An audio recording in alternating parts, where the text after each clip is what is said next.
ಡೆಲ್ಲಿನಲ್ಲಿ D K ಶಿವರ ಹೇಳಿದ್ದಾರೆ sir, ಯಾವ ಕ್ರಾಂತಿಯೂ ನಮ್ಮ ಸರ್ಕಾರದಲ್ಲಿ ನಡೆಯಲ್ಲ, ನವೆಂಬರ್ ಕ್ರಾಂತಿ ಇಲ್ಲ, ಡಿಸೆಂಬರ್ ಕ್ರಾಂತಿ ಇಲ್ಲ, ಜನವರಿ ಫೆಬ್ರವರಿನಲ್ಲೂ ಇಲ್ಲ, ಹೈಕಮಾಂಡ್ ಹೇಳ್ದಂಗೆ ಕೇಳ್ಕೊಂಡು ಹೋಗ್ತೀವಿ.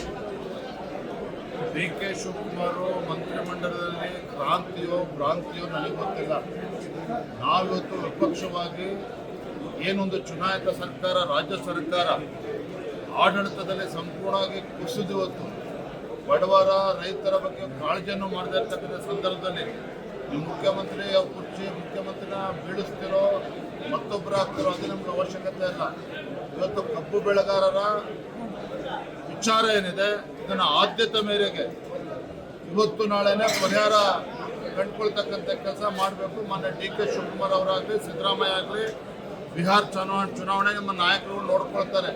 ಈ ರಾಜ್ಯ ಬಿಟ್ಟು ಓಡಾಡೋದನ್ನು ಬಿಟ್ಟು ಈ ಕಬ್ಬು ಬೆಳೆಗಾರರ ಪರಿಸ್ಥಿತಿಗೆ ಅವರು ಪರಿಹಾರ ನೀಡುವಂಥ ಕೆಲಸ ಮಾಡಬೇಕು. ಸಾರ್ವಜನಿಕ ಸ್ಥಳಗಳಲ್ಲಿ ಸೇರೋದಕ್ಕೆ ಅನುಮತಿ ಬೇಕು.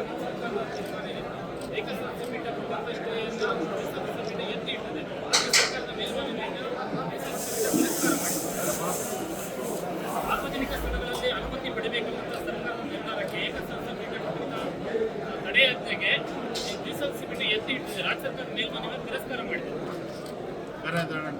Thank you. ಹಾಗೇರಿ ಅವರು ಮಾತಾಡ್ತಾ ಇದ್ದಾರೆ, ಅದು ಸ್ವಾಗತಕ್ಕಾಗಿ ನಾವು ಇದು ಮಾತಾಡ್ತೀವಿ.